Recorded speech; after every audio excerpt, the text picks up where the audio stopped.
আজি মোৰ ঘৰলৈ ভাই বোৱাৰী আহিব নহয় দবা শংখ বজাব লাগিব মাহ হালধি কাঢ়িব লাগিব নোৱাব লাগিব ধুৱাব লাগিব তই মোৰ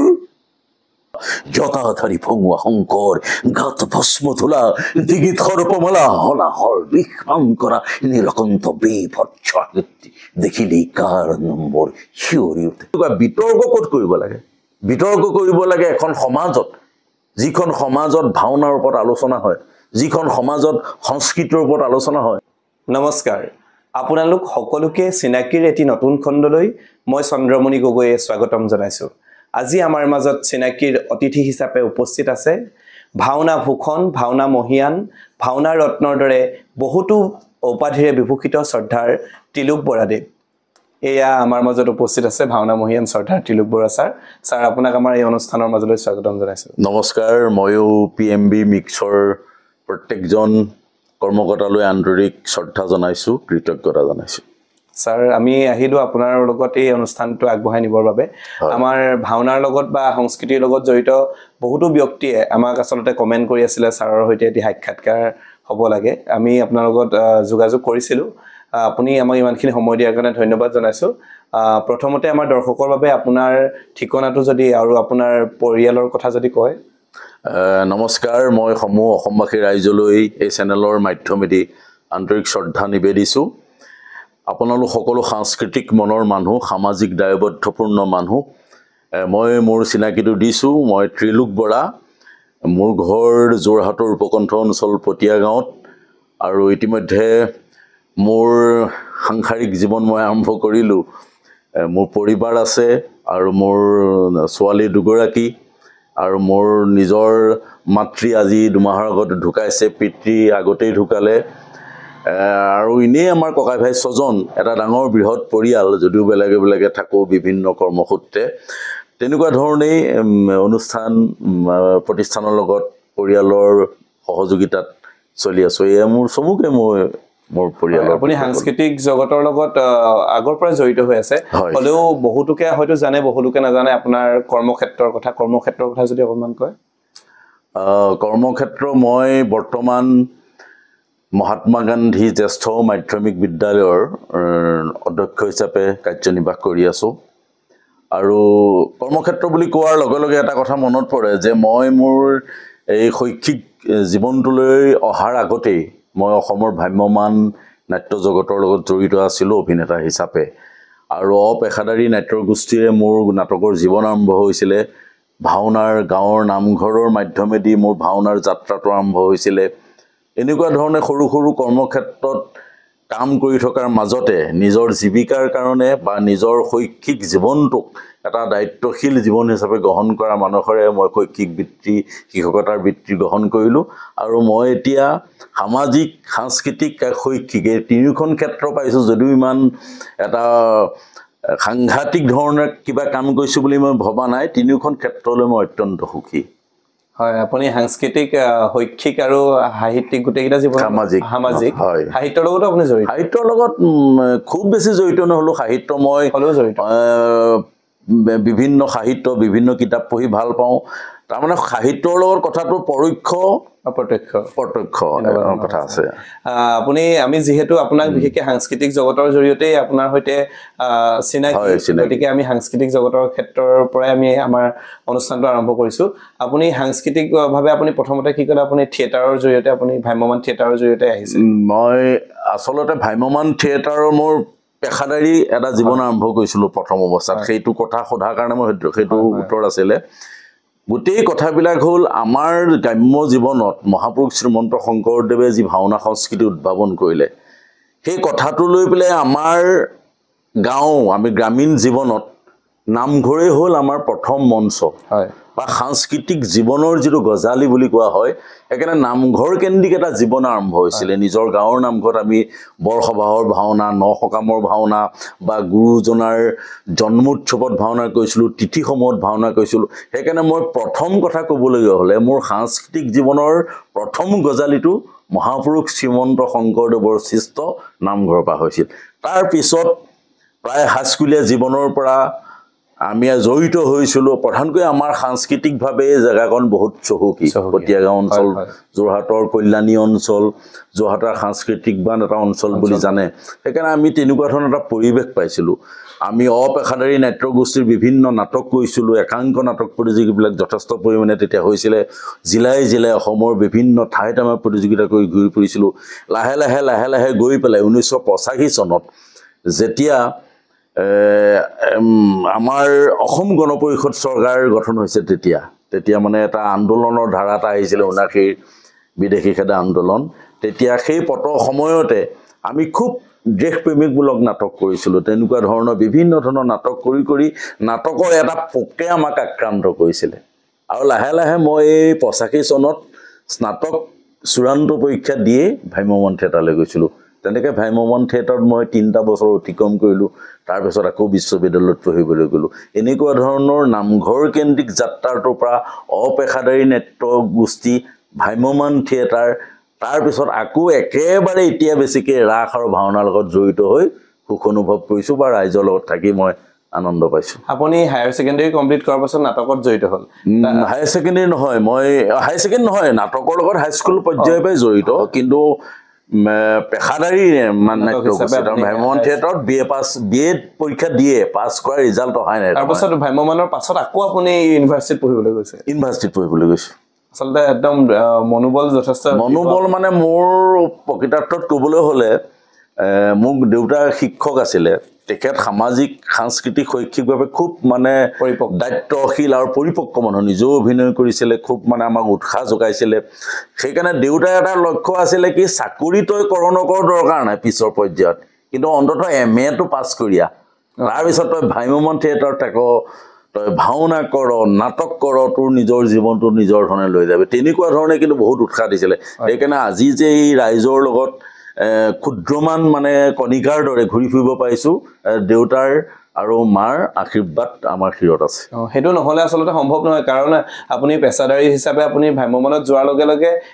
শৈক্ষিক জীৱনৰ লগত মানুহৰ সম্পৰ্কটো কমি গুচি যায় আপুনি তাৰ পাছতো আহি পানি ঘৰুৱা পৰিৱেশত আপোনালোকৰ মা দেউতাৰ কাৰণে ধৰক আপুনি ইমানখিনি কৰিব পাৰিছে আমি এতিয়া আহিছোঁ ভাওনাৰ কথালৈ আমি বৰ্তমান দেখি আছোঁ ভাওনাই যথেষ্ট প্ৰসাৰতা পাইছে প্ৰচাৰ হৈছে গাঁৱে ভূঞে বিভিন্ন আগৰ তুলনাত বহুত বেছি ভাওনা হ'বলৈ ধৰিছে আপুনি এই ভাওনা যে ইমান সঘনাই ভাওনা হৈছে এই ক্ষেত্ৰত আপুনি কি ভাবে এই ভাওনাই কি প্ৰভাৱ পেলাইছে গুৰুজনাৰ যিটো বিৰল সৃষ্টি ভাওনা সংস্কৃতিৰ প্ৰসাৰ আৰু প্ৰচাৰ যিটো গতিত গৈ আছে এইটো মই প্ৰসাৰ বুলি কৈছোঁ এই কাৰণে যে ভাওনা কৰিলেহে প্ৰসাৰ হ'ব প্ৰচাৰ হ'ব কিন্তু ভাওনা আৰু হওক ভাওনা অকমান নিৰ্দিষ্ট ঠাইত হোৱাতকৈ ভাওনা এটা প্ৰসাৰিত ৰূপ হওক মহাপুৰুষ শ্ৰীমন্ত শংকৰদেৱে গোটেই অসমৰ জাতিটোক একত্ৰিত কৰি এখন বৰ অসমৰ কথা চিন্তা কৰিছিলে কিন্তু এটা ভাওনা হৈছে আমি ভাওনা কোন ঠাইত হৈছে তুমি নিজেও এগৰাকী ভাওনাৰ দক্ষ শিল্পী তোমাকো যদি মই প্ৰশ্ন কৰোঁ সেই প্ৰশ্নৰ উত্তৰটো হয়তো তোমাৰ হাততো নাথাকিব যে আমি এগৰাকী ভাওৰীয়া হিচাপে বা এগৰাকী ভাওনাৰ শিল্পী হিচাপে ভাওনাৰ প্ৰসাৰ বা প্ৰচাৰটো উজনি অসমৰ নিৰ্দিষ্ট কেইখনমান ঠাই বাহিৰে যেন আমি লৈ যাব পৰা নাই সেইকাৰণে ভাওনা খুবেই হৈছে এইটো খুব ভাল কথা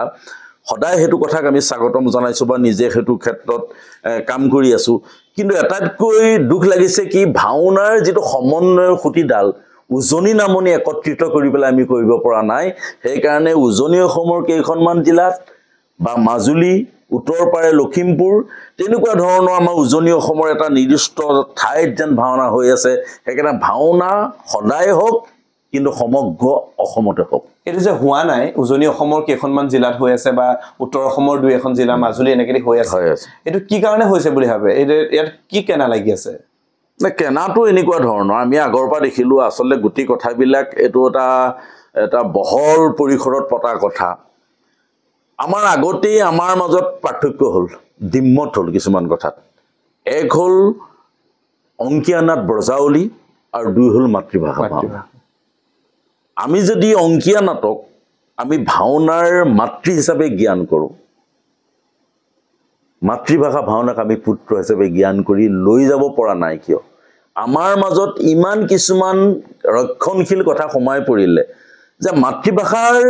ভাওনাৰ যিটো বুৰঞ্জী এই বুৰঞ্জীটো বৰ নতুন বুৰঞ্জী নহয় তাৰমানে এই বুৰঞ্জীৰ পৰম্পৰা আমাৰ পূৰ্বপুৰুষসকলে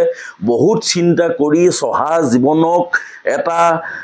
আধ্যাত্মিক ধাৰণাৰে এটা ধৰ্মীয় ধাৰণাৰে বা এটা সামাজিক প্ৰমূল্যবোধৰে গাঁঠিবৰ কাৰণে চিন্তা কৰিছিলে সেইকাৰণে মাতৃভাষা ভাওনা কোনোবা মানুহে বা কোনোবা বিজ্ঞসকলে নাটছাত কৰি দিব সেই কথাটো আমি মানি ল'ব নোৱাৰোঁ এই যে মাতৃভাষা ভাওনা আৰু ব্ৰজাৱলী অংকীয়া নাটৰ মাজত এটা পাৰ্থক্য আহিলে এই পাৰ্থক্যটোৰ কাৰণে ভাওনাৰ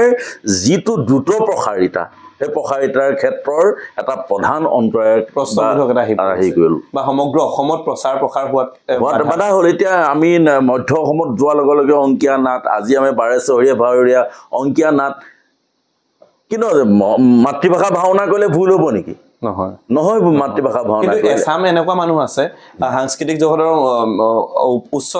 স্তৰীয় মানুহখিনিয়ে হয়তো এইটো মানে এনেখিনি মানুহৰ মনত প্ৰসাৰ মানে সোমোৱাই দিছে যে অংকীয়া ভাওনাহে ভাওনা নহয় এই সেই ধৰণে গুৰুজনাৰ ভাওনা সংস্কৃতিৰ উদ্দেশ্যটো হ'ল এখন মানে বিশৃংখল সমাজ ব্যৱস্থাক আমি শৃংখলিত কৰিব লাগে আমি সমাজখনত ভাতৃত্ববোধ থাকিব লাগে সমন্বয় থাকিব লাগে ভাওনাৰ মাধ্যমেদি আমি ৰামায়ণ মহাভাৰত 18 পুৰাণৰ কাহিনীসমূহ হৃদয়ংগন কৰি পেলাই এখন নৈতিক শিক্ষাৰ কঠীয়া তুলি পাতিব লাগে এইবিলাকে সৎ উদ্দেশ্য যিখিনি উদ্দেশ্য মানে পৃথিৱীৰ কোনো নাট্য সংস্কৃতিত নাই এতিয়া আমি মূল সংস্কৃতিৰ মূল উদ্দেশ্যলৈ গুৰুজনাৰ সেই সংস্কৃতিৰ উদ্দেশ্যটোলৈ নগৈ পেলাই আমি ক'ত লাগি আছো ভাওনা প্ৰদৰ্শন কেন্দ্ৰিক কথাবিলাকত লাগি আছো প্ৰদৰ্শন কৰি ৰাগ তাল এইখিনিতো লাগিবই আমাক ৰাগ তাল গীত মাত গুৰুজনে বান্ধি থৈ যোৱা এইখিনি কেতিয়াও চেৰাই আমি কাম কৰিব নোৱাৰোঁ কিন্তু প্ৰদৰ্শনমুখী ধাৰাটো দুটা বেলেগ ধৰণে গৈ আছে কিন্তু সেই দুটা ধাৰাৰ মাজত কোনো সমিল মিল নাই তাৰমানে অংকীয়া নাট ব্ৰজাৱলী আৰু মাতৃভাষা ভাওনা যেতিয়া আমি মাতৃভাষা মই বাৰে বাৰে কৈ আছো যে মাতৃভাষা ভাওনা যদি ভাওনাৰ মাতৃ হয় মাতৃভাষা ভাওনা অসমীয়া আমাৰ মাৰ পুত্ৰ হ'ব গতিকে মাতৃৰ দায়িত্ব থাকে পুত্ৰক আগবঢ়াই নিশ্চিতভাৱে কিন্তু সেই যিটো কথা মানুহে বুজি পোৱা নাই বা সেইটো আচলতে আমাৰ সংস্কৃতিৰ লগত জড়িত ব্যক্তিসকলে ভালকৈ যদি অনুধাৱন কৰে নিশ্চয় এটা সদুত্তৰ ওলাব আৰু ছাৰ এই ক্ষেত্ৰত আপোনালোকৰ যথেষ্ট মানে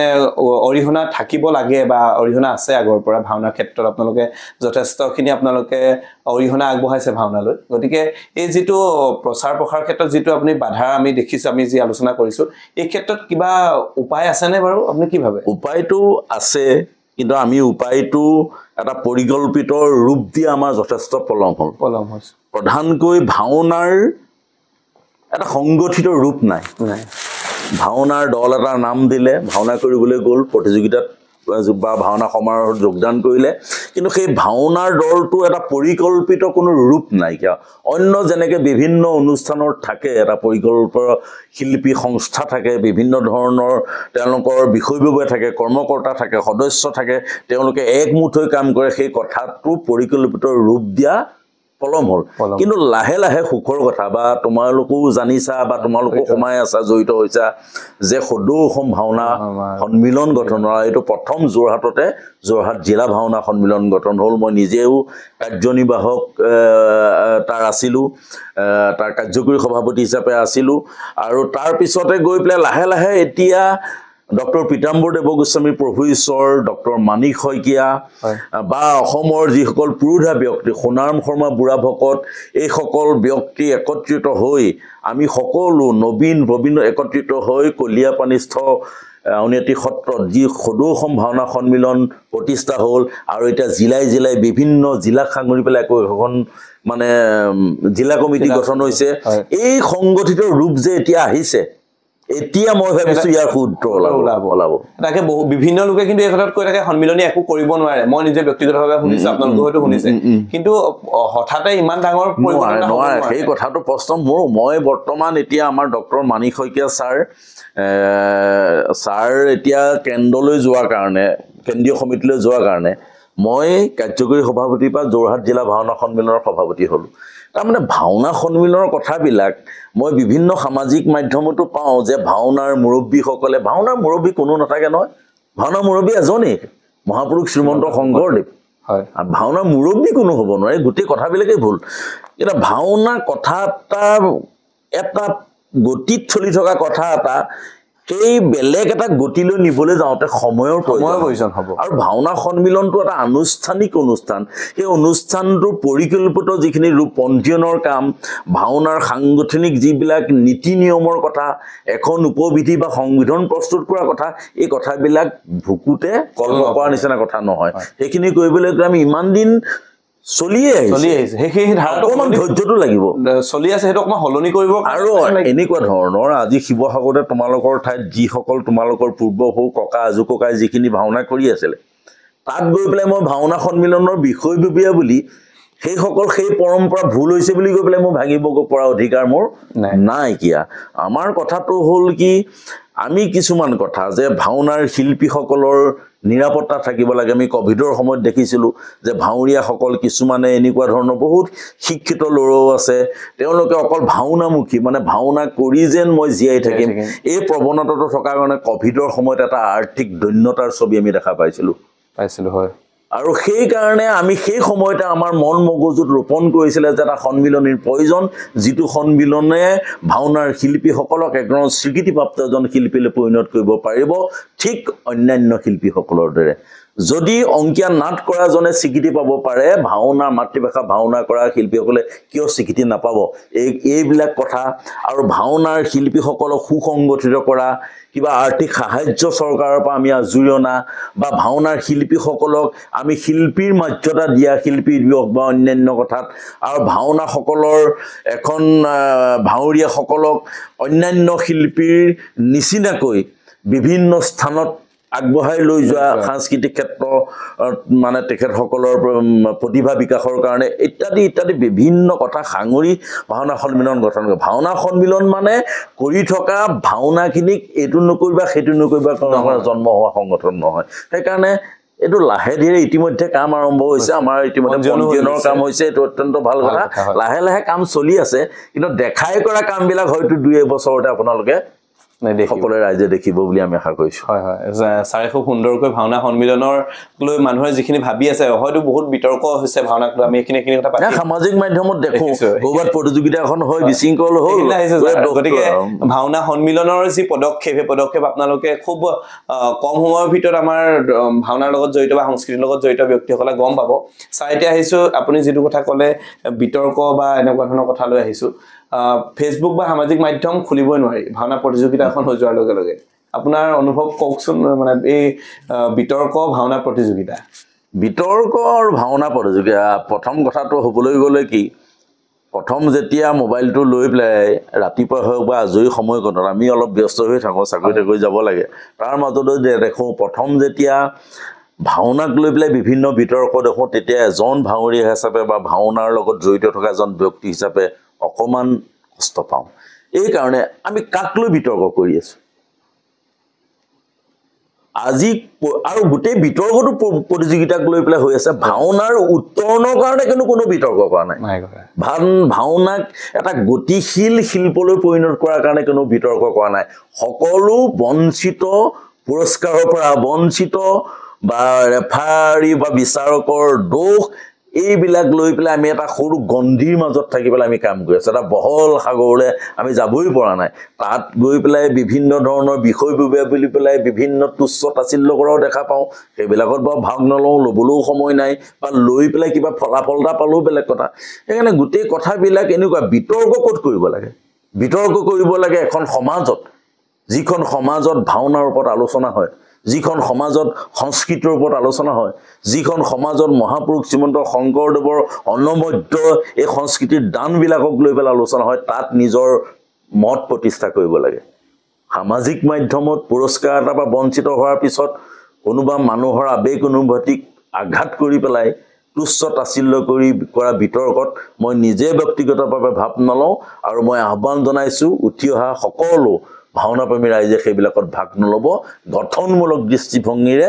এটা সামূহিক স্বচ্ছ আৰু উদাৰ মন লৈ পেলাই ভাওনা সংস্কৃতিক আগবঢ়াই লৈ যোৱা কথাতহে তৰ্ক বিতৰ্ক আলোচনা সমালোচনা কৰা উচিত হয় আচলতে ভাওনা মানে আমি খুব কম সংখ্যক মানে ভাওনা কৰি আছো আপুনি যেহেতু ক'লে মাতৃভাষা ভাওনা উজনি অসমৰ প্ৰায় কেইখনমান জিলাতহে কৰা হৈছে গতিকে ইজন নিজৰ নিজৰ মানুহৰ মাজতে আৰু ভাওনাৰ যোগেদি কি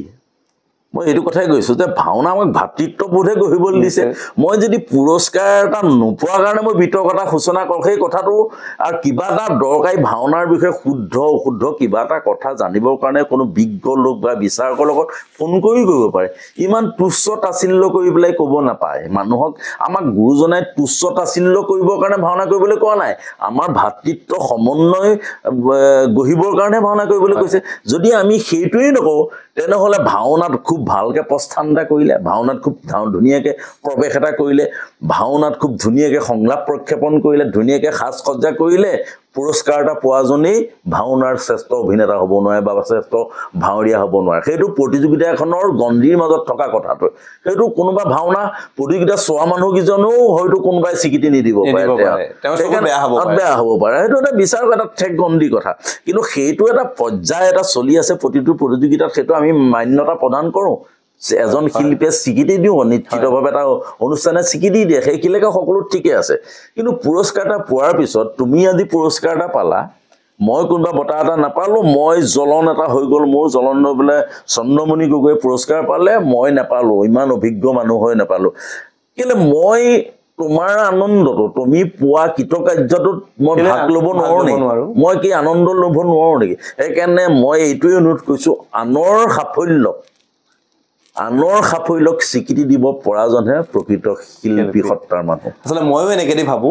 মই মোৰ পৰাজয়ত মই দুখ অনুভৱ কৰিছো কিন্তু তোমাৰ জয়ত মই আনন্দ কৰিছো নিজৰ কিবা এটা পৰাজয় হ'লে দুখ লাগিব কিন্তু আপোনাৰ দুখটো লাগিব আৰু সেইটো লগাটো স্বাভাৱিক কাৰণ আমি ভাওনাৰ বা সংস্কৃতিৰ লগত জড়িত মানুহবিলাক আৱেগিক হয় নহয় জানো ছাৰ আমি আকৌ এটা কথালৈ আহিছো মহাপুৰুষ শ্ৰীমন্ত শংকৰদেৱ গুৰুজনাই আমাৰ অসমীয়া সমাজ সংস্কৃতিলৈ ভাওনাৰ দৰে এক সংস্কৃতি আমাক আগবঢ়াই থৈ গ'ল সেই উদ্দেশ্যত বাৰু বৰ্তমান আমি যি ভাওনা কৰি আছো বা বৰ্তমান প্ৰজন্মই যি ভাওনা কৰি আছে আপোনালোকো জড়িত হৈ আছে মূল সুতিত গৈ আছে বুলি আপুনি ভাবেনে প্ৰকৃতাৰ্থত তুমি কৰা এই প্ৰশ্নটো মই আগতো তেনেকুৱা এটা দুই এটা সাক্ষাৎকাৰত মই কৈছোঁ আচল কথাটো হ'ল কি মই কথাবিলাক বৰ ঋণাত্মকভাৱে নাভাবোঁ কথাটো যদি মই ঋণাত্মকভাৱে কথাটো ভাবোঁ তেনেহ'লে আমি ইমান মানুহে কষ্ট কৰা তুমি আমি সকলো কৰি থকা ভাওনাবিলাক শূন্য হৈ গুচি যাব সেইকাৰণে কথাটো এনেকুৱা ধৰণৰ যে ভাওনা আমাৰ আগৰ যিখিনি আমাৰ পূৰ্বপুৰুষসকলৰ ভাওনা বা সত্ৰাদি বা নামঘৰ অনুষ্ঠানবিলাকত যিখিনি ভাওনা হৈছিলে তাৰ মাজত এটা পাৰ্থক্য আহিছে এই পাৰ্থক্যটো মই অনুভৱ কৰিছোঁ আমাৰ যিটো যুগ অতি আধুনিকতাৰ যিটো মন অতি আধুনিকতাৰ মনটোৱে আমাক তেনেকুৱা কৰিছে তাৰমানে যিটো আধ্যাত্মিকতা সেইটো যেন অকণমান কিবা নাইকিয়া হৈছে পূৰ্বৰ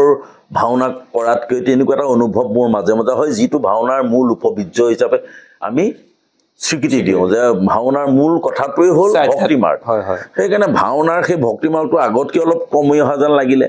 আৰু দুই নম্বৰ কথাটো হ'ল ভাওনাত আমি এটা বেপেৰুৱা মন গঠন হৈছে বেপেৰুৱা মানে মই এইটো কথা কোৱা নাই এজন ভাওনীয়াই 7 দিনত 5টাই ভাও কৰিব তেওঁ কিবা এটা অৰিহণা লোৱাটো অকণো ভুল নহয় সেইটো দৰকাৰী কথা নহয় তেতিয়া তেওঁ সেই পেশাদাৰী কথাবিলাকৰ মাজত তেওঁ এটা সাহস থাকে যে হয় মই কষ্ট কৰা কামটো এটা স্বীকৃতি মানে এটা কিবা এটা অৰিহণাই মোক মানে মান্যতা প্ৰদান কৰিছে কিন্তু সেইবিলাক কিন্তু অতি বেপেৰুৱা কথাবিলাকৰ কাৰণে ভাওনাৰ প্ৰতিযোগিতাৰ কথা যে মই কৈ আছোঁ ভাওনাৰ প্ৰতিযোগিতাত কিমান বেছি পইচা দিব প্ৰফিটলৈ নাযায়গে স্মাৰকটো বা তাৰ প্ৰশংসা পত্ৰখন সেইটোলৈ নাযায়গে যে কিমান বেছি টকা দিব সেইটো ধান্দাত আমি যাব তাৰমানে এইটো আমি মনটো অকণমান যেন কিবা হেৰি হৈ গৈ আছে আমাৰ শব্দটো এতিয়া ক'বলৈ দিগদাৰ পাইছোঁ মানে অকণমান মানে অতি মানে বেপেৰুৱা কথাবিলাকে ভাওনা স্খলন কৰিছে কিন্তু সেইকাৰণে ভাওনা সুন্দৰকৈ হৈ আছে ভাওনা কিন্তু এতিয়া যদিও ভাওনাৰ এইবিলাক পাৰ্থক্য আহিছে তথাপি ভাওনা কিন্তু এটা শৃংখলিত ৰূপ হৈছে মই নিজেই ভাওনাৰ ইমান সৰুৰ পৰা একদম মানে সাউণ্ড সিস্টেম নোহোৱাৰ পৰা এতিয়া টাইপ ইনটো বান্ধি ভাওনা কৰালৈকে কৰি আছোঁ তেতিয়া সিংহাসন লোৱাৰ পৰা এতিয়া সিংহাসন নবহা যুগলৈকে ভাওনা কৰি আছোঁ কিন্তু তাৰ মাজতো অনুভৱ হয় যে ভাওনা কিন্তু আগতকৈ বহুত প্ৰদৰ্শনী শৈলীটো কিন্তু বহুত আগবাঢ়ি গৈছে প্ৰদৰ্শনী কিন্তু এইটো ঠিক তাৰ মাজতে ভাওনাৰ যিখিনি পৰম্পৰাগত গীত মাত পৰম্পৰাগত যিখিনি পৰম্পৰাগত মানে সুৰ আছিলে কিছুমান এই সুৰবিলাক হেৰাই যোৱাটো বেয়া কথা হৈছে সেইবিলাক হেৰাই গ'লে আকৌ আমাৰ পূৰ্বপুৰুষৰ আমাৰ যিসকল পূৰ্বপুৰুষ গায়ন আছিলে তেখেতসকলক অৱমাননা কৰা হ'ব আৰু 2 নম্বৰ কথাৰ ভাওনাত যিখিনি আমাৰ ধৰ্ম জ্যোতি আছিলে বিলাপ আছিলে স্তুতি আছিলে যিখিনি একদম হৃদয়ত লাগি থকা সুৰ এই সুৰবিলাক নাইকিয়া হৈছে আৰু ভাওনাৰ কিছুমান মই পাৰ্থক্য দেখিছো ইমান ভালৰ মাজতো কিছুমান বেয়া থাকিব আলোচনা কৰিলে থাকিব এটা আমি আজি প্ৰৱেশৰ শৈলীটো এনেকুৱা ধৰণৰ এজন মানে গুণী জ্ঞানী বীৰ ৰসৰ এজন চৰিত্ৰ প্ৰৱেশ কৰিছে তেওঁ মানে গহীন গম্ভীৰত গৈছে বুলি গীতত প্ৰকাশ কৰিছে তাৰ পিছত গীতে মাতে কিন্তু তেওঁ এই পথালিও গৈছে এই পিনেও গৈছে গাম্ভীৰ্য নাইকিয়া লয় লাখে এগৰাকী মহিলা চৰিত্ৰ যাব লাগে বুলি কৈছে সেই লয় লাখটো গহীন হয় আকৌ গহীন বুলি গোৱা গৰাকীয়ে লয় লাখ কৰে তাৰ মানে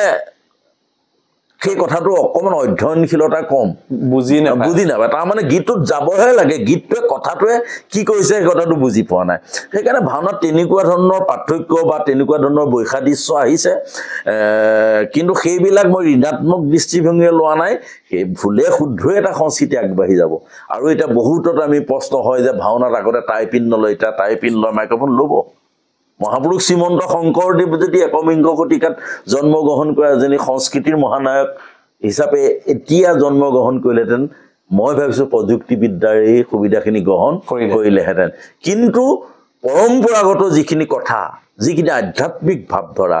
যিখিনি গুৰুজনাই দি থৈ যোৱা ভাওনাৰ শৈলী সেই শৈলীখিনি কিন্তু আমি খুব মানুহ আচৰ মাৰিব নোৱাৰোঁ সেইকণ ধৃষ্টতা কোনো কৰিব নালাগে সেইকাৰণে প্ৰযুক্তিবিদ্যাৰ বা আমাৰ আধুনিক যিখিনি কাৰুকাৰ্য সেইখিনি আমি অৱলম্বন কৰিব লাগে কিন্তু সীমিত পৰিমাৰ্জিত আৰু পৰিশীলিত ৰূপত খুব সুন্দৰ কথা কৈছে আসলতে আপোনাৰ দৰে এজন অগ্ৰজ ভাওনা শিল্পী আপোনাক আমাৰ মণিকাঞ্চন ৰংগক্ষেত্ৰ আউনীআটী সত্ৰ ভাওনা সমাৰোহৰ পৰা ভাওনা মহিয়ানৰ দৰে এটি সন্মানীয় সন্মান আপোনাক আগবঢ়াইছে আপোনাৰ আমাৰ সংস্কৃতিটোৰ প্ৰতি যথেষ্ট দায়বদ্ধতা আছে আপুনি যিখিনি কথা কৈছে এই কথাখিনি আমাৰ দৰ্শকে শুনিব আসলতে আপোনালোকৰ নিচিনা ব্যক্তিয়ে কিবা এটা কোৱালে মানুহখিনি অপেক্ষা কৰি আছে আমাৰ দৰ্শকসকলেও বুজি পাইছে কথাখিনি স্যাৰ কি কথা ক'ব বিচাৰিছে স্যাৰ এতিয়া আমি আহিছো আপোনাৰ ভাওনাৰ এই আৰম্ভণিৰ দিনলৈ আপুনি প্ৰথম কি ভাওনাৰ জৰিয়তে আপুনি আৰম্ভ কৰিছিলে আমাৰ তেতিয়া আমি প্ৰাথমিক বিদ্যালয়ত পঢ়ি আছিলোঁ আমাৰ নামঘৰত প্ৰথমখন ভাওনা হৈছিলে যিবিলাক নাটক এতিয়া আমি বিচাৰি নাপাওঁ ক'তো কৰাই নাপাওঁ অযোধ্যা উদ্ধাৰ দিলীপৰ ৰাজ্যলাভ তাত মই সুচৰিত্ৰ বুলি এটা চৰিত্ৰ এটা মানে চৰিত্ৰ গৈছিল খানাপতিৰ চৰিত্ৰ এটা তাৰপিছত আমি শিশু তেতিয়া আমাৰ ইয়াত মানে বিভিন্ন ধৰণৰ অনুষ্ঠান হয় নামঘৰত বাৰ্ষিক ভাওনা হয় বা গুৰুজনাৰ জন্মোৎসৱত আমি তেতিয়া আমি জৰাসন্ধবধ তাৰপৰা কাল্পনিক নাটকো চলিছিলে মোৰ মনত পৰে দিলকুঞ্জ বনবাস মিত্ৰকুঞ্জ মাতৃহত্যা তাৰপিছত সীতাহৰণ বালিবধ মানে তেতিয়া আমি এনেকুৱা ধৰণৰ এতিয়া মই দেখোঁ ভাওনাবিলাক কওঁতে কথাটো ওলাই গৈছে যে ভাওনা এতিয়া কিছুমান চৰিত্ৰৰ নিৰ্দিষ্ট চৰিত্ৰতহে অভিনয় কৰা দেখোঁ মই মানে কোনোবাই নাৱত কৰে নাৱত কোনোবাই কৃষ্ণ কৰে কৃষ্ণ কোনোবাই ৰাম কৰে ৰাম বা তেনেকুৱা ধৰণৰ কোনোবাই বোলে ধাৰ্মিক হেৰি কৰে ধাৰ্মিক তেতিয়া কিন্তু আমাৰ সেইটো নাছিলে সেইকাৰণে এতিয়া ভাওনা কিমান ভালকৈ কৰিব পাৰোঁ নাজানো কিন্তু যিকোনো চৰিত্ৰত খাপ খোৱাকৈ অভিনয় কৰিব পাৰোঁ আৰু তেনেকুৱা ভিন্নতা থকা কিমান চৰিত্ৰ কৰিলোঁ মই এই মুহূৰ্তত ক'ব নোৱাৰোঁ তাৰমানে অসংখ্য চৰিত্ৰত কৰিলোঁ দুৰ্যোধন কৰিলোঁ ধৃতৰাষ্ট্ৰও কৰিছোঁ সহদেৱো কৰিছোঁ অৰ্জুনো কৰিছোঁ শল্যও কৰিছোঁ তাত তাৰমানে এখন শকুনি প্ৰতিশোধ নাটকখনৰ মই ইমানবিলাক চৰিত্ৰ কৰিছোঁ ঠিক দক্ষ জগত মই তাৰকাসুৰৰ সেনাপতিত আৰম্ভ কৰি পেলাই দক্ষত আকৌ মই শ্ৰেষ্ঠ অভিনেতাও হৈছোঁ 2000 চনত দুলীয়াজান সদৌ অসম ভাওনা প্ৰতিযোগিতাত আপুনি 2000 চনত হয় দুলীয়াজান সদৌ অসম ভাওনা প্ৰতিযোগিতা প্ৰথম আৰম্ভণি চন মই দেখিছিলোঁ তাতে আপোনাৰ চাৰ্টিফিকেট হয় তেতিয়া আমি কৰিছিলোঁ আমি আমাৰ দল শ্ৰেষ্ঠ দল হৈছিলে আৰু মই শ্ৰেষ্ঠ অভিনেতা হৈছিলোঁ তেতিয়া মানে 2000 চনৰ কথা ঠিক তেনেকৈ আমি বিভিন্ন চৰিত্ৰত কওঁ কিবা হৰিচন্দ্ৰ উপাখ্যানত বিশ্বামিত্ৰ কৰিছোঁ তাৰমানে তেতিয়া মানে আৰু বিভিন্ন ধৰণৰ গৌতম মুনি অভিশাপত মানে মুনি কৈছোঁ মুনিও কৰোঁ ৰজাও কৰোঁ তাৰমানে মই বুলি কোৱা নাই কথা সেই সমসাময়িক সকলো ভাৱৰীয়াই তেনেকুৱা ধৰণে অভিনয় কৰা দক্ষতাটো অৰ্জন কৰিছিলে আৰু মানে গোটেই কথাবিলাক এনেকুৱা ধৰণৰ আগবাঢ়ি গৈছিলে যে মানে আমি সকলোকে মানে এনেকুৱা যে কৃষ্ণৰ অভিনয়টো তুমিয়ে শিকিব লাগিব বুলি কথা নাই এই বছৰ মই শিকি ললো দ্বিতীয় বছৰ মই অহাবাৰ কিন্তু আমুক চৰিত্ৰহে কৰিম দেই এটা আমাৰ শিকাৰ মন এটা বেছি আছিল আৰু শিকাৰ মনটো ধৰক বছৰেকত এখন বা দুখন ভাওনাই হয় তেতিয়া ভাওনা একেবাৰে এখন দুখন কিন্তু এখন দুখন ভাওনাৰ প্ৰভাৱটো কিন্তু 12 মাহে পৰি সেইটোৱে ক'ব বিচাৰিছো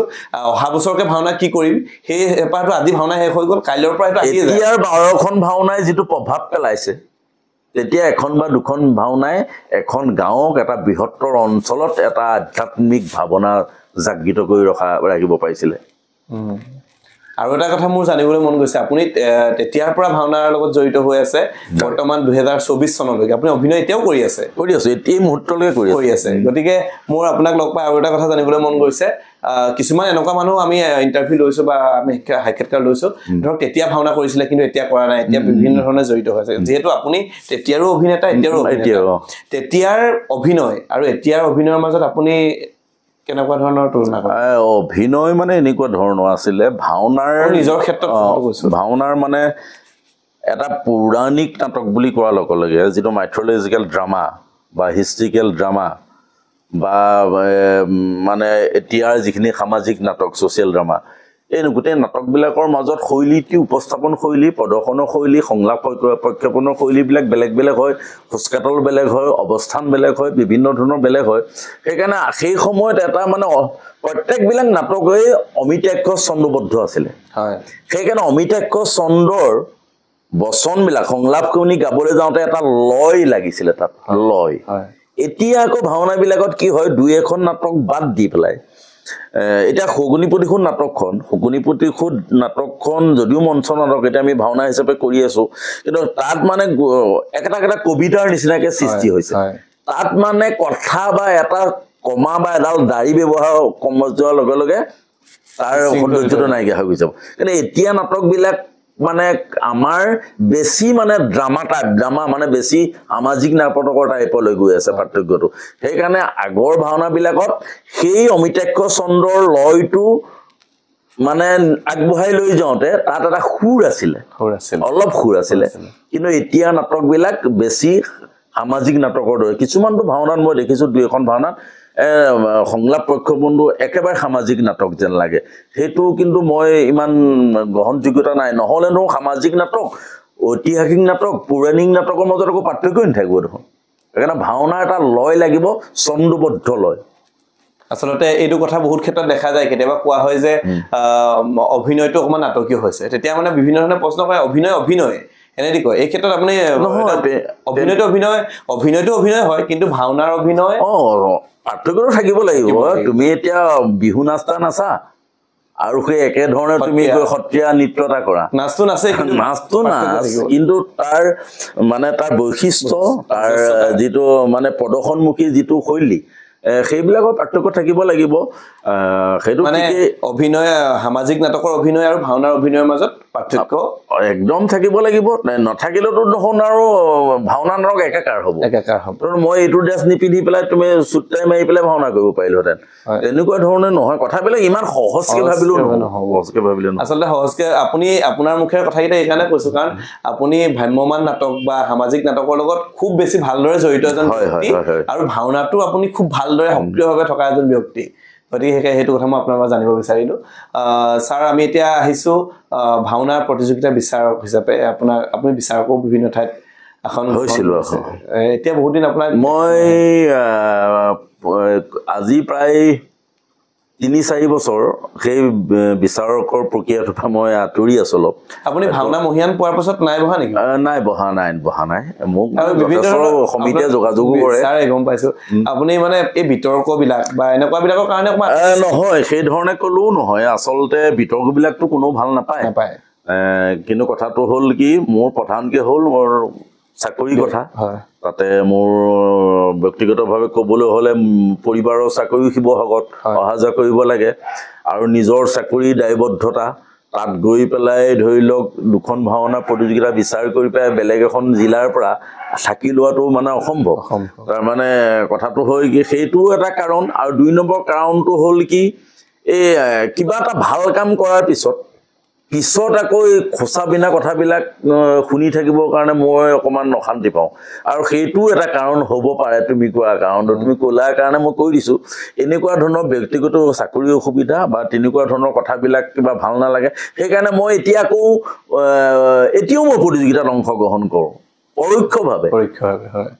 মই পৰিচালক হিচাপে যাওঁ মই 10 জন ল'ৰাক মানে শিকাই নিজৰ জনাখিনি শিকাই মই ভাল পাওঁ তাত মই গৈ পেলাই ময়ো এটা সৰু ল'ৰাৰ দৰে প্ৰতিযোগিতা কৰিবলৈ পৰিচালক হিচাপে যাওঁ বাকি মই মানে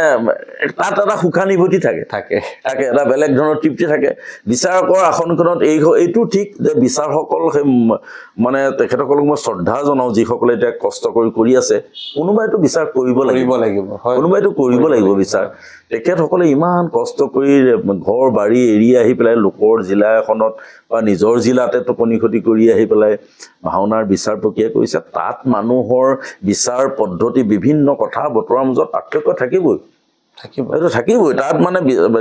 সেইকাৰণে সেইখিনি কথা লৈ পেলাই তেনেকুৱা বিজ্ঞসকলক আক্ৰমণ কৰিব নালাগে সকলো এটা মাৰ্জিতভাৱে আলোচনা বিলোচনা কৰিব পাৰে আৰু মানুহ মাত্ৰই ভুল থাকে কাৰোবাৰ ভুলো হৈ যাব পাৰে মানে সেইখিনি কথা লৈ পেলাই আজিকালি মানে বিচাৰকক কটাক্ষ কৰি বহুত কয় সেইখিনি শুনিবলৈ জানিবলৈ ভাল নালাগে আৰু সেইকাৰণে এতিয়া আঁতৰিতে চাওঁ ভৱিষ্যতে কি কৰোঁ মই সুধিলো আপুনি বেয়া নাপাব কাৰণ ভাওনা মহিয়ান হোৱাৰ পাছত আপোনাক মই বিচাৰ কৰা আৰু এটা কথা অকণমান আমি মনোৰঞ্জন ধৰ্মী কথালৈ আহিছো আপোনাক মই ভাওনা আউনীআটী ভাওনা সমাৰোহত আপোনাৰ যেতিয়া ভাওনা মহিয়ানৰ বঁটা প্ৰদান কৰিছিলে সেই অনুষ্ঠানত ময়ো আছিলা তুমি তেতিয়া মই শুনিছিলো আপুনি মানে ভাওনাৰ মানে কেনেদৰে উপস্থাপন কৰিব লাগে নে আপুনি অকমান কৈছিলে সেই অনুষ্ঠানটোতো আছিল আৰু তাৰ পাছত আমাৰ আলোচনা চক্ৰ আছিলে এই ভাওনাৰ মানে কি মাজুলী জিলা ভাওনা সন্মিলনে অনুষ্ঠিত কৰিছিলে তাৰ আপোনাৰ সেই মই অনুষ্ঠানটোত আপুনি কি হিচাপে সমালোচক হিচাপে আছিলে নেকি মোক অভিনয়ৰ ওপৰত তেখেতৰ সমল ব্যক্তি হিচাপে ভাল লাগিছিল আপুনি সংলাপটো কেনেদৰে প্ৰক্ষেপণ কৰিব লাগে এটা সংলাপ বিভিন্ন ভেৰিয়েশ্যনত ক'ব পাৰে আপুনি হেতু কৈছিলে অকনমান যদি কয় মই মানে সংলাপটো তাত মই কওঁতে কৈছিলো আৰু আচলতে বিস্তৃত এটা বহুত বহল পৰিসৰৰ আলোচনা আছিলে তাত যেটো গুৰু গম্ভীৰ্য আছিলে আমাৰ ডিব্ৰুগড় বিশ্ববিদ্যালয়ৰ উপাচাৰ্য ডক্টৰ জিতেন হাজৰিকা আপোনাৰ সহপাঠী আছিলে বুলি কৈছিলে মোৰ সহপাঠী মোতকে মানে তেখেত জুনিয়ৰহে আছিলে সেই অনুষ্ঠানটো মই মানে থাকি এনেকুৱা লাগিছে এই অনুষ্ঠানটোত আমাৰ ভাওনা কৰা প্ৰত্যেকজন শিল্পী যদি মানে জড়িত হৈ থাকিলে ধুনীয়া অনুষ্ঠান আমাৰ নাট্য আমাৰ একদম মানে যিজন গুৰু আমাৰ যোৰহাটৰ মানে ডক্টৰ অখিল চক্ৰৱৰ্তী ছাৰ আছিলে তাৰ পৰা সাংস্কৃতিক বিশ্ববিদ্যালয় আমাৰ ডক্টৰ বৰুৱা ছাৰ মোতকে তেখেত একেলগে পঢ়াই ৰামায়ণী সাহিত্যৰ বাইদেউ আছিলে মাইনী বাইদেউ মানে গোটেই এটা মানে বিৰাট গুৰু গম্ভীৰ এটা অনুষ্ঠানবিলাকত আচলতে আমাৰ অভিনেতা বা ভাওনাৰ লগত জড়িত ব্যক্তিসকল কিন্তু জড়িত হ'ব লাগে তাত মোক যিটো বিষয় দিছিলে তাত আচলতে ভাওনাৰ যিটো মানে আলংকাৰিক দিশ সেই আলংকাৰিক দিশটোৰ ওপৰত ক'বলৈ মাতিছিলে তেতিয়া মই এটা কথাই কৈছিলো যে ভাওনাত যিখিনি গুৰুজনাই অলংকাৰ দি থৈ গৈছে তাতকৈ আমি গৈ পেলাই আকৌ বেলেগ অলংকাৰ লগাব পৰা গুৰুজনে কৰুণকৰ কাৰণে এটা ধৰ্ম যদি শুদ্ধকৈ গাই দিয়াৰ পিছত এটা বিলাপ শুদ্ধকৈ গাই দিয়াৰ পিছত কোনো মানুহ নাই যাৰ হৃদয়ত স্পৰ্শ কৰিব নোৱাৰে মানে সেইকাৰণে গোটেই আলংকাৰিক দিশটো গোটেই আছিলে আৰু বিশ্বজনীনতাৰ কথাটো কৈছিল যে আমি বিশ্বমুখী হ'ব লাগে ভাওনা বিশ্ব দৰবাৰলৈ যাব লাগে বাৰে বাৰে আমাৰ মানুহে কোৱা শুনো এইটো কথা বিশ্ব দৰবাৰলৈ ভাওনা যাব নালাগে অসমত বিশ্ব দৰবাৰ প্ৰতিষ্ঠা হ'ব লাগিব আমেৰিকা স্পেইনৰ মানুহে যেতিয়া ইয়াত স্পেইনৰ মানুহে আহি পেলাই যেতিয়া অংকীয়া নাট কৰিছে তাৰ মানে ভাওনাৰ বিশ্বজনীনতা আছে তেওঁলোক ইয়ালৈ আহিব লাগিব চাবলৈ আমি ভাওনা এখন 3 বছৰ পিছত আৰু বোলে 4 বছৰ মানৰ মূৰত আমেৰিকাত গৈ ভাওনা কৰিলেগে তাত সেইটো বিশ্বজনীনতা সেইটো নকয় ভাওনা তেনেকে নাযায় ভাওনা অসমলৈ আহি চাব লাগিব তেতিয়া ভাওনা বিশ্বজনীন ৰূপ থাকিব যিকিনো হওক মই তাত সংলাপ কিছুমানৰ বিষয়ে মই প্ৰধানকৈ অভিনয় দিশটোৰ লগতে বেছিকৈ জড়িত আৰু তাত মানে ভাওনাৰ যিখিনি আচলতে চৰিত্ৰ অনুযায়ী সংলাপ উপস্থাপন কৰিব লাগে, তেনেকুৱা ধৰণৰ আংগিকতা কৰিব লাগে, অৱস্থানৰ ক'ত অৱস্থান হৈ গ্ৰহণ কৰিব লাগে ইত্যাদি ইত্যাদি কথা কৈছিলোঁ। সংলাপ মই তেনেকৈ কৈছিলোঁ যে মই সংলাপবিলাক এনেকুৱা ধৰণৰ আমাৰ আজিকালি মানে ভাৱৰীয়াসকলে খুব প্ৰৱেশ এটা কৰি প্ৰথম সংলাপটো মানে একদম ফালি চিৰি পেলাই মানে বহুত উচ্চ মাত্ৰাত প্ৰদৰ্শন কৰি লৈ গুচি যাব, তাৰ পিছত তেওঁ কণ্ঠস্বৰৰ জড়তা আহি যায়, তেওঁ কণ্ঠস্বৰত জোৰ নাইকিয়া হৈ যায়। সেইকাৰণে শব্দটোৱে, পৰিৱেশটোৱে, বাক্য গাঁথনিটোৱে কেনেকৈ এটা সংলাপক আগবঢ়াই লৈ যায়, এইখিনি লৈ পেলাই মই গণেশ গগৈদেৱৰ শকুনি প্ৰতিশোধ নাটকৰ কেইটামান উপস্থাপন মই দেখুৱাইছিলোঁ। বা যি কি নহওক, এতিয়া আমি এনেকুৱা ধৰণৰ দক্ষযজ্ঞ নাটকতে সতী প্ৰেতৰ গৰাকী ভঙুৱা শংকৰক বিচাৰিছ তই বৰিবৰ হেতু, নাজাননে সজি তই ভঙুৱা শংকৰৰ কথা, জটাধাৰী ভঙুৱা শংকৰ গাত ভস্ম ধোলা, ডিঙিত সৰ্পমালা, হলাহল বিষাম কৰা নীলকণ্ঠ বিভৎস দেখিলেই কাৰ নম্বৰ শিয়ৰি উঠে। তাৰোপৰি তইতো ৰজাৰ নন্দিনী, নহয় যোগ্য তোৰ সেই ভঙুৱা শংকৰ, বাৰে বাৰে সেই বাৰে বাৰে ভঙুৱা শংকৰৰ নাম উচ্চাৰণ কৰি পবিত্ৰ বিবাহ মণ্ডপ তই অপবিত্ৰ নকৰিবি সৎ, মোৰ হিমালয় সদৃশ উচ্চ শিৰ হব নত তই নকৰিবি সতী। তাৰমানে কথাটো এনেকুৱা ধৰণৰ, মই গোটেই সংলাপটো এই ধৰণে কৈছোঁ যে ক'ৰবাত নামিছে, ক'ৰবাত উঠিছে, ক'ৰবাত মধ্যমাত্ৰা, ক'ৰবাত নিম্ন মাত্ৰা ব্যৱহাৰ কৰা হৈছে। এই শব্দৰ এই কথাবিলাক খুব দৰকাৰী। তাৰমানে এটা শব্দৰ, এটা বাক্যৰ মানে যিটো তুমি ভাত খালা নাই, এই কথাটো যদি মই তুমি ভাত খালা নাই গোটেই গগনে শুনাকে যদি চিঞৰি কওঁ, সেইটোতো কোনো তাৰ মাৰ্জিত ৰূপ নাথাকে। সেইটোতো কোৱাজনক অকণমান মানে বেলেগ ধৰণে ক'বি, অকণমান কিবা গণ্ডগোল আছে নেকি ইমান চিঞৰি চিঞৰি কথা ক'লে। ঠিক আছে, তেনেকৈ ভাওনাৰ সংলাপ অধ্যয়ন কৰিব লাগিব। তাত এনেকুৱা ধৰণৰ দুৰ্জন অহংকাৰী মানে চিঞৰ বাখত অহংকাৰী নহয়, তাৰমানে অংগাধিপতি পঞ্চপাণ্ডৱৰ পৰাজয় বাৰ্তা শুনি সুখী হলো মই, তিৰস্কাৰ নকৰিবা সখা, তিৰস্কাৰ কৰা নাই, মই তোমাৰ গুণানী কীৰ্তন কৰিছো সখা। কি হৈছে তোমাৰ মুখত এনে ব্যৱহাৰ, কৌৰৱৰ জ্যেষ্ঠ সেনাপতি বীৰ অগ্ৰণী মহৰ্ষি কৰ্ণৰ তীক্ষ্ণ ব্যৱহাৰ, এই যিবিলাক হুইস্পাৰিং, যিবিলাক মানে শব্দ খুব নিচুৱাকৈ চিঞৰাৰ অৰ্থ এটা কৰিব পাৰে, তেনেকুৱা ধৰণৰ বহুত সংলাপ প্ৰক্ষেপণ কৰোঁতে তাত ব্যায়াম, সংলাপ, উশাহ নিশাহৰ কথা, শব্দৰ উচ্চাৰণ বা গোটেই ভাষাৰ লালিত্যটোক কোনো নাইকিয়া কৰাকৈ মানে সংলাপ কৰিব নালাগে ইত্যাদি ইত্যাদি বিভিন্ন দিশ চাবলৈ আমি কিতাপ পঢ়িব লাগিব। অকণমান নিজৰ দেহাটোৰ প্ৰতি আমি মানে সময় দিব লাগিব, ব্যায়াম কৰিব লাগিব, আসন কৰিব লাগিব, বিভিন্ন ধৰণৰ কথাৰ মাজতেতো এটা ভাল এটা হ'বগৈ। সেইকাৰণে আমি যিখিনি পাইছোঁ, আমি তেতিয়াৰ দিনত ভাওনা কৰিছিলোঁ যদিও, কিন্তু শৰীৰটোৰ মানে জড়তাটো নাইকিয়া কৰিবলৈ বিভিন্ন ব্যায়াম আদি কৰিছিলোঁ। আৰু সেইকাৰণে এতিয়া এই প্ৰায় 60 বছৰে হ'লগৈ মোৰ, এতিয়াও মই হিৰণ্যক্ষ ভাও কৰি আছোঁ, এতিয়াও কংস ভাও কৰি আছোঁ, এতিয়াও মই বিভিন্ন ঠাইত 10 দিন 15 দিন থাকি পেলাই মই এতিয়া তোমাৰ কংস মানে ৰাস শিকাওঁগৈ, চিঞৰি পেলাই কাম কৰি আছোঁ বিভিন্ন। সেইটো কাৰণে মোৰ ক্ৰেডিটটোতকৈ সেই ক্ৰেডিটটো হ'ল গুৰুজনাই দি থৈ যোৱা এই চৰ্চাটোৰ যিবিলাক প্ৰণালী, সেই প্ৰণালীবিলাক অকণমান মই পালন কৰি আছোঁ। আচলতে ভাওনাৰ যি প্ৰণালীবদ্ধ আমাৰ শিকন, সেইটো হৈ যোৱাৰ লগে লগে হৈ যাব। তুমি আসন জানিব লাগিব, সিংহাসন কৰিব লাগিব, তেতিয়াহে তোমাৰ কণ্ঠ ভালে থাকিব। কণ্ঠতে এটা সংলাপ কৰাৰ পিছত যদি দৈত্য কৰা মানুহ সেইজনৰ পিছৰ কণ্ঠটোত যদি ভাই বা খানাপতি বুলি কওঁতে স্বৰভংগ হয়, তেনেহ'লে ৰসবোধটো নাইকিয়া হ'ব নহয়। আৰু ছাৰ, এতিয়া ভাওনাবোৰ ইমান সঘনাই হ'বলৈ ধৰিছে, আৰু ভাওনা সঘনাই হৈছে, খুব ভাল হৈছে, কিন্তু ভাওনাবিলাক আৰম্ভ কৰাৰ সময়তো যথেষ্ট এইটোতো এটা ডাঙৰ কাৰণে এতিয়া দেখিছোঁ আমাৰ বহুত প্ৰতিভাৱান শিল্পী যথেষ্ট মানে তেনেকুৱা কথাবিলাক ভাল লাগে। সিদিনা ফেচবুকটো মেলি কোনোবা এজন তেনেকুৱা ধৰণৰ সাংস্কৃতিকবান ব্যক্তিয়ে তেনেকুৱা কথা এটা লিখিছে, ভ্ৰাম্যমান নাটক যিহেতু এই খুব ভাল লাগিছে মোৰ। তাৰমানে এই কথাবিলাক এনেকুৱা তাৰমানে কথাটো হ'ল কি, আচলতে সেইটোহে আমাৰ শাৰীৰিক অৱস্থাত। তুমি আজি কাইলৈ শিক্ষকতা কৰা,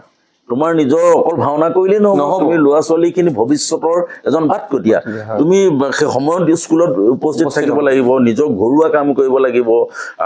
বিভিন্ন ধৰণৰ কথা থাকে এই কথাবিলাক যদি মই 4টা বজালৈকে ভাওনা কৰি সেই ঘৰেই নাপাওঁ মেকআপ চেকআপ ধুই ঘৰৰ কাম বন কৰি পেলাই তুমি নিজৰ কৰ্তব্যত কেতিয়া যাবা আৰু তাৰপিছত তোমাৰ স্বাস্থ্য বেয়া হ'ব তুমি ডিউটিত গৈ পেলাই তোমাৰ টোপনিয়াই থাকিবা তোমাৰ সেইটো ডিউটিও পালন নহ'ব সেইকাৰণে ভাওনাৰ সময়সূচীটো আমি আকৌ এনেকুৱা ধৰণৰ আমি মানুহবিলাক ইমানেই মেটেৰিয়েলিষ্টিক হৈ গৈছোঁ কিন্তু প্ৰতিযোগিতা এখন হওঁতে আকৌ কাৰো কাৰণে সময় চবৰে একদম আৰম্ভ কৰিব পাৰে ন কাৰণটো কি তাৰমানে মই বেপেৰুৱা শব্দটো যে কৈছিলোঁ বেপেৰুৱা মন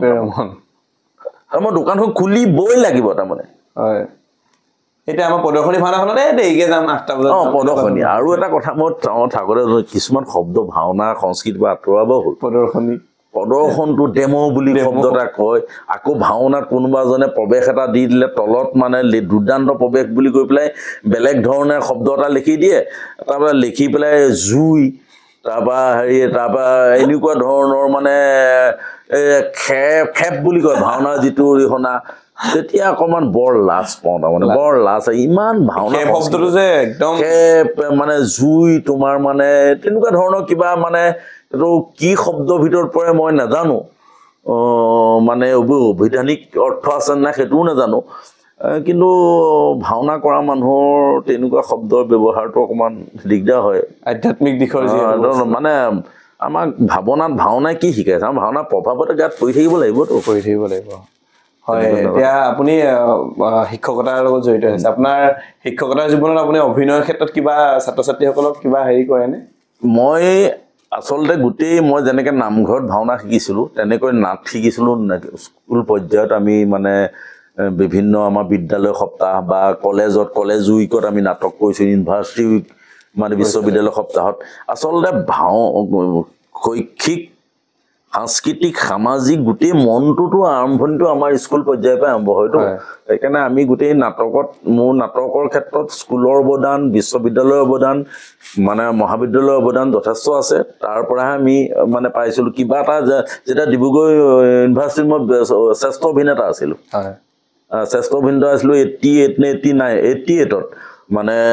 এলান্ধুৰ পাহাৰ নাটক কৰিছিলোঁ আলি হাইদাৰৰ একদম বিখ্যাত এখন নাটক আছিলে তেতিয়া মানে কি সেইটোৱে আকৌ মোক পিছৰ পৰ্যায়ত এনেকুৱা লাগিলে ডিব্ৰুগড় ইউনিভাৰ্চিটিত বেষ্ট এক্টৰ মানে অকণমান তেতিয়া ডেকা ল'ৰা নহয় জানো মনটো এটা বেলেগ ধৰণৰ আকৌ নাটক কৰি থকাতকৈও বেছি প্ৰৱণতা এটা দি দিলে সেইকাৰণে অভিনয় শিকনটো তেনেকুৱা নামঘৰ স্কুল নিজৰ মইনামেলৰ অত্যন্ত দৰকাৰী এটা অনুষ্ঠান মইনামেলত আমি তেতিয়া আছিলোঁ তাৰপিছতে সৰু সুৰা আমাৰ ওচৰে পাজৰে হোৱা যিবিলাক অধিৱেশন পুথিভঁৰালৰ বিভিন্ন ধৰণৰ কথা এনেকুৱা ধৰণৰ সৰু সৰু অনুষ্ঠানৰ মাজতেই আৰু আমি নাটকৰ ধেমালিহে খেলিছিলোঁ ভাওনাও আমি ধেমালি সেই সময়ত নাটকৰ ধেমালি খেলোঁ গম পাইছোঁ সেইখিনি আপোনাৰ ব্যক্তিগত আপুনি এতিয়া কথা কৈছে আপুনি কলেজত যিহেতু কৰি আছে ছাত্ৰ ছাত্ৰীসকলক কিবা ইনস্পায়াৰ কৰে ইনস্পায়াৰটো মই একদম এইটোৱে তাৰমানে কিবা হেৰি এটা হ'লে অভিনয় এটাৰ ওপৰত খুব গুৰুত্ব দিওঁ বা বিভিন্ন ধৰণৰ এটা সময়ততো বিভিন্ন যোৰহাটৰ বিভিন্ন বিদ্যালয় মহাবিদ্যালয়ৰ একাংকীয়া নাটক কমিশ্যন হ'লে মাত্ৰ কোনোবা নাটক পৰিচালনাৰ দায়িত্বটো মোৰ থাকেই একক অভিনয় শিকোৱা দায়িত্বটো থাকেই মানে সেইবিলাক তেনেকুৱা সেইকাৰণে নিজৰ শৈক্ষিক অনুষ্ঠানতো আমি ছাত্ৰ ছাত্ৰীক মানে বক্তৃতা প্ৰতিযোগিতা পাতোঁ কথা কেনেকৈ ক'ব লাগে কথন পদ্ধতিটোৱে মানে অভিনয় পদ্ধতিটোক এটা মানে বেলেগ ধৰণৰ মান্যতা দিয়ে সেইকাৰণে আকৌ তেনেকুৱা ধৰণৰ ভেকশ্যন প্ৰতিযোগিতা বা একাংক নাটক প্ৰতিযোগিতা কেনেকৈ কৰিব লাগে একক অভিনয় কেনেকৈ কৰিব লাগে এইবিলাকৰ ওপৰত মই প্ৰধানকৈ নিজৰ ছাত্ৰ ছাত্ৰীসকলৰ লগতে অন্যান্য ছাত্ৰ ছাত্ৰীক বা যোৰহাটৰ বিভিন্ন বিদ্যালয় মহাবিদ্যালয় জে.বি. কলেজতো আমি ভাওনা পৰিচালনা কৰিছোঁ তাৰমানে প্ৰত্যেকটো সময়তে শৈক্ষিকৰ লগতে সাংস্কৃতিক গীতৰ ক্ষেত্ৰত ছাত্ৰ সমাজক মানে অনুপ্ৰাণিত কৰিবৰ কাৰণে চেষ্টা কৰি আছোঁ কিন্তু আচলতে আপোনাৰ ছাত্ৰ ছাত্ৰীসকলো যথেষ্ট সৌভাগ্যৱান এজন ব্যক্তিক তেওঁলোকে শিক্ষক হিচাপে পাইছে ছাৰ আমি আমাৰ অনুষ্ঠানটো সামৰণি মাৰিম তাৰ আগতে আপোনাৰ ইমান দিন সাংস্কৃতিক জগতৰ অভিনয় জগতত আপুনি জড়িত হৈ আছে কিবা এটা সংলাপ যদি আপুনি ভাল লগা সংলাপ এটা যদি নাটকৰে হওক বা ভাওনাৰে হওক যদি বিচাৰে ঠিক আছে ভাওনাৰ এটাতো এনেই কোৱা নিচিনাকৈ ক'লোৱে আৰু ভাওনাটো কৰি থকা হয় তেতিয়া মই এখন নাটক কৰিছিলোঁ ভ্ৰাম্যমান থিয়েটাৰত থাকোঁতে ভাই বোৱাৰী বুলি তাত মানে বা তেনেকুৱা ধৰণৰ বিভিন্ন চৰিত্ৰ আছে পিয়লি ফুকন চৰিত্ৰটো মই বিভিন্ন ঠাইত কৰিছোঁ বা এনেকুৱা ধৰণৰ অনুষ্ঠানবিলাক সেইকাৰণে তাত এই ভাই বোৱাৰী মানে এটা অন্ধৰ চৰিত্ৰ মই কথাখিনি ক'বলৈ নাযাওঁ দীঘলীয়া নোহোৱাৰ খাতিৰত ছাৰ ক'ব পাৰে কিন্তু মানে তাত মানে এটা অন্ধ চৰিত্ৰ কৰিছিলোঁ কাশীনাথ নিজৰ ভায়েক মৰি আছে নাটক প্ৰিয় এটা ল'ৰা ভায়েকৰ সেইদিনাখনি ভাই বোৱাৰীজনী ঘৰলৈ আহিব ছোৱালীজনী তেওঁ টিবি আক্ৰান্ত হৈ মৰি গ'ল পৰি আছে এটা আৰ্থিক দৈন্যতা থকা এটা চৰিত্ৰ সেইটো অলপ ভায়েকৰ ডেড বডি মানে ভায়েকক বিচাৰি ফুৰিছে বিদ্যুৎ ভাই বিদ্যুৎ বিদ্যুৎ ভাই বিদ্যুৎ ভাই বিদ্যুৎ তই শুই আছ কিয় তই অভিমান কৰি এই অন্ধ পংগু ককাইলৈ অভিমান কৰি শুই আছ কিয় উঠ আকৌ ভাই বিদ্যুৎ হেই ভাই মোৰ উঠ আজি মোৰ ঘৰলৈ ভাই বোৱাৰী আহিব নহয় দবা শংখ বজাব লাগিব মাহ হালধি কাঢ়িব লাগিব নোৱাব লাগিব ধুৱাব লাগিব তই মোৰ বিদ্যুৎ তোৰ গাটো ইমান চেঁচা কিয় তই হিমালয়ৰ দৰে স্তব্ধ হৈ গলি কিয় ভাই তাৰমানে তই মোৰ বুকুৰ মাজৰ পৰা বহুত দূৰলৈ গুচি গলি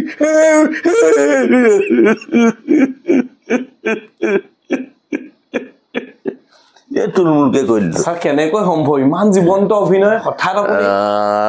আচলতে এই নাটকখনৰ চৰিত্ৰৰ লগত এই চৰিত্ৰটো মোক এটা বেলেগ ধৰণে আক্ৰান্ত কৰিছিলে মোৰ জীৱনত কেইটামান চৰিত্ৰই আৰু সেইটো কাৰণে মই যথেষ্ট মই তেনেকুৱা ধৰণে চৰ্চাও কৰিছিলোঁ আৰু কেইবাজনো গুৰুৰ সান্নিধ্য লাভ কৰিছিলোঁ মই এইখিনি অভিনয় কৰিবলৈ যাওঁতে আৰু তেনেকুৱা ধৰণে আচলতে ফিল্ডটোৰ ওপৰত কথা গোটেই কথাখিনি তুমি কি পৰিস্থিতিত কৰিছা তুমি নাটক এখনত কৰোঁতেও ফিল নাপাব পাৰা কিন্তু তোমাৰ আগত মই অকলে কৰি থাকোঁতেও মই ফিল এটা পাব পাৰোঁ সেইকাৰণে গোটেই পৰিৱেশটো ক্ৰিয়েট কৰাৰ চাতুৰ্যটো শিল্পীজনৰ থাকিব লাগে মই ক'ব বিচৰা নাই যে মই এনেই এতিয়া মই চিঞৰি বাখৰি কোনো মানুহ ওচৰলৈ আহিব চিঞৰিলে সেইকাৰণে চিঞৰাও নাই ছাৰ আৰু এটা কথা থুলমূলকৈ সুধি থওঁ আপোনাৰ ঘৰত আহিছো ইমানখিনি আপোনাৰ স্মাৰক দেখিছো চাৰ্টিফিকেট দেখিছো গোটেই ঘৰটোৰ ৰুমটোত আপোনাৰ তলে ওপৰে ভৰি আছে এইপিনেও দেখিছো এয়া ভাওনা মহিয়ান ভাওনা ভূষণ এইপিনে বিভিন্ন ধৰণৰ আছে আপোনাৰ ইমানখিনি প্ৰাপ্তি হৈছে নিশ্চয় সেই প্ৰাপ্তিখিনি আপোনাৰ মনটো চিৰদিনৰ কাৰণে জীপাল কৰি ৰাখিছে তাৰ মাজতো আপোনাৰ বিশেষ দুটা প্ৰাপ্তি যি দুটা প্ৰাপ্তিয়ে আপোনাক বৰ্তমান ত্ৰিলোক বৰা হিচাপে চিনাকি দিয়াত অৰিহণা যোগাইছে আপুনি কোন দুটা সন্মানৰ কথা ক'ব আপুনি মই এনেকুৱা ধৰণৰ সন্মান বুলি নকওঁ মই সন্মানৰ যোগ্য নহয় এয়া ৰাইজৰ আশীৰ্বাদ আজি মোৰ ঘৰত দেখা এই বিভিন্ন স্মাৰক বিভিন্ন ধৰণৰ পত্ৰ প্ৰশংসা পত্ৰ সম্বৰ্ধনা পত্ৰ এইখিনি হ'ল মোৰ শিৰৰ ওখন এইখিনি লৈ পেলাই আগবাঢ়ি গৈ আছোঁ আৰু মই সেইসকল অনুষ্ঠান বা সংগঠনৰ ওপৰত চিৰকৃতজ্ঞ যি হয়তো মই জীৱিত বা ডেকা অৱস্থাতে এইখিনি মোক প্ৰদান কৰিছে সেইকাৰণে মই এটা কথা বিভিন্ন সংগঠনলৈ বিভিন্ন কওঁ যে বৃদ্ধ হৈ যে আলৰ অৱস্থা বিচনাত থাকে সেই সময়ত কিন্তু সম্বৰ্ধনা দিবলৈ গৈ লাভ নাই সেইকাৰণে সময় থাকোঁতেই আমি সেইসকল শিল্পীক মই নিজেও এইটো ক্ষেত্ৰত অত্যন্ত গুৰুত্ব দিওঁ মানে সেইসকল অন্ততঃ আমি এখন সম্বৰ্ধনা পত্ৰ দিম এখন গামোচা দিম কোনোবাই কিবা এটা বিশেষ বঁটা এটা দিব সেইটো এজন মানুহ সুস্থ জ্ঞানত থাকোঁতে কৰিব সেই বঁটাটো পোৱাৰ পাছত কিবা এটা কাম কৰিব সেইকাৰণে মই ইয়াত যিসকল মোৰ বঁটা বাহন মোৰ আছে মই ধুনীয়াকৈ সজাই থৈছোঁ এইবিলাক মোৰ এটা ডাঙৰ জীৱনৰ আশীৰ্বাদ আৰু সেইসকল সংগঠন সেইসকল অনুষ্ঠান প্ৰতিষ্ঠানক মই ধন্যবাদ জনাইছোঁ যে আপোনালোকৰ অন্ততঃ ডেকা বয়সতে মোক সেই আশীৰ্বাদখন দিছে সেইকাৰণে মই সেইকেইটা প্ৰাপ্তি এইবিলাক সকলো পাইছোঁ কিন্তু কথাটো হ'ল কি মোৰ এটাতকৈ ডাঙৰ প্ৰাপ্তিটো মই কোনো ধৰণৰ এনেকুৱা ধৰণৰ বঁটা বাহনেৰে জুখিব খোজা নাই এইটো হ'ল মোৰ এটা সাংস্কৃতিক এখন বহল সমাজ য'ত মই জীয়াই থকাৰ সুযোগ পাইছোঁ আৰু দ্বিতীয়টো হ'ল মোৰ মনটো সামাজিকভাৱে দায়বদ্ধ কৰিলে এই দুটা প্ৰাপ্তি মোৰ চৰম প্ৰাপ্তি খুব সুন্দৰকৈ ক'লে আচলতে খুব কৌশলপূৰ্ণভাৱে খুব চাতুৰ্যতাৰে ছাৰে কথাখিনি ক'লে ছাৰ আপোনাক আন্তৰিক ধন্যবাদ জ্ঞাপন কৰিছোঁ আমাৰ চিনাকি অনুষ্ঠানটোক আপুনি ইমানখিনি সময় দিলে আপোনাৰ যথেষ্ট ব্যস্ততা আছে ব্যস্ততাৰ মাজত আমাক সময় দিয়াৰ বাবে আমাৰ চিনাকি পৰিয়ালৰ তৰফৰ পৰা আপোনালৈ কৃতজ্ঞতা মই ধন্যবাদ জনাইছোঁ PMB মিক্সৰ প্ৰত্যেকগৰাকী চন্দ্ৰমণিকে আৰম্ভ কৰি প্ৰত্যেকগৰাকীক তাৰমানে গোটেই কথা চিনাকিৰ মাধ্যমেদি কিছুমান মানুহক এটা বেলেগ ধৰণৰ এখন মানে মঞ্চ দিয়াৰ কাৰণে যৎপৰোনাস্তি চেষ্টা কৰিছে সামাজিক সাংস্কৃতিক ক্ষেত্ৰখনত এটা ডাঙৰ কাম কৰি আছে এনেকুৱা ধৰণৰ চেনেলবিলাকৰ প্ৰতি মোৰ খুব মানে আন্তৰিকতা আছে আৰু মই আশা ৰাখিম যে অনাগত দিনত তোমালোকে তেনেকুৱা ধৰণৰ আমাৰ বহুত উপেক্ষিত শিল্পী আছে আমিতো অকণ পাইছোৱেই হয় হয় বহুত উপেক্ষিত যিসকলক আমি গুৰু মানো কিন্তু এই ক্ষেত্ৰত আপুনি আমাক পৰামৰ্শ দিম তেনেকুৱা ধৰণৰ সেইসকল শিল্পীক আনি পেলাই এই চিনাকিৰ যোগেদি ৰাইজ জগত চিনাকি কৰি দিয়ক যে এইসকলৰ অৱদান কি আৰু মই আশা ৰাখিম তোমালোকৰ চেনেল সদায় দীৰ্ঘস্থায়ী হওক আৰু সমাজলৈ সংস্কৃতিলৈ অৱদান আগবাঢ়ি যাওক আচলতে আমাৰ উদ্দেশ্যও সেইটোৱে যিসকলক বিভিন্ন প্ৰচাৰ মাধ্যমবিলাক আহিছে কিন্তু সেই সময়ত তেওঁলোকৰ প্ৰচাৰ মাধ্যম নাছিলে সেই উপেক্ষিত শিল্পীসকলক আমাৰ চিনাকিৰ জৰিয়তে তেওঁলোকৰ অৱদানসমূহ আমাৰ দৰ্শকক জনোৱা বা তেওঁকো এটা আমি পৰিচয় কৰি দিয়াটো আমাৰ উদ্দেশ্য ধন্যবাদ জনাইছোঁ এনেদৰে পৰামৰ্শ দি যাব আমাৰ চিনাকি অনুষ্ঠানটো আপোনালোকে ইমান পৰে চাই থকাৰ বাবে আপোনালোকলৈ আন্তৰিক ধন্যবাদ জ্ঞাপন কৰিছোঁ আপোনালোকেও আপোনালোকৰ প্ৰিয় ব্যক্তি বা ভাওনাৰ লগত জড়িত একনিষ্ঠভাৱে জড়িত ব্যক্তিসকলৰ নাম আমাৰ কমেণ্ট বক্সত জনাব পাৰে আমি তেওঁলোকৰ সৈতে চিনাকিৰ পুনৰ এটি অনুষ্ঠান আগবঢ়াম আপোনালোকে ইমান পৰে চাই থকাৰ বাবে ধন্যবাদ জনাইছোঁ